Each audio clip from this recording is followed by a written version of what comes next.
சென்னை ஆவடி அடுத்த கோனாம்பேடு பகுதியில் கணவன் இயக்கிய கார் மோதி மனைவி உயிரிழந்த சம்பவம் சோகத்தை ஏற்படுத்தியுள்ளது. இதுகுறித்த கூடுதல் தகவலை செய்தியாளர் தாமோதரன் வழங்க கேட்கலாம். தாமோதரன், வணக்கம். இந்த விபத்து சம்பவம் தொடர்பான முழு தகவலை சொல்லுங்க. கண்டிப்பாக. ஆவடி கோணம்பேடு பகுதியைச் சேர்ந்தவர் ராஜா, இவரது மனைவி இந்துமதி. இவர்கள் கடந்த ஒரு மாதத்திற்கு முன் பழைய ஸ்விஃப்ட் கார் ஒன்றை வாங்கியுள்ளனர்.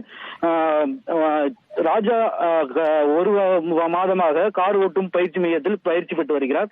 நேற்று காலை குடும்பத்துடன் சேர்ந்து கோயிலுக்கு சென்றுவிட்டு வீடு திரும்பியுள்ளார். அப்போது வீட்டின் அருகே காரை பார்க்கிங் செய்வதற்காக மனைவியை பின்புறம் நின்று கார் பார்க்கிங்காக பார்க்க சொல்லியுள்ளார். அப்போது எதிர்பாராத விதமாக ராஜா காரை பின்னோக்கி இயக்கும் போது காருக்கும் செவற்றுக்கும் இடையே நின்று கொண்டிருந்த சுமதி இடையே மாட்டிக்கொண்டுள்ளார்.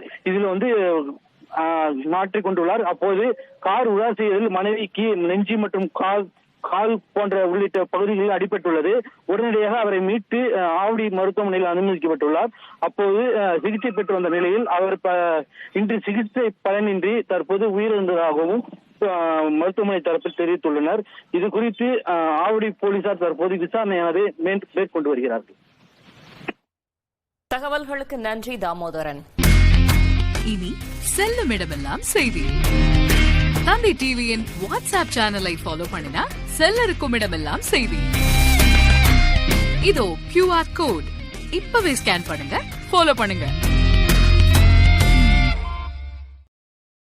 Download ShareChat.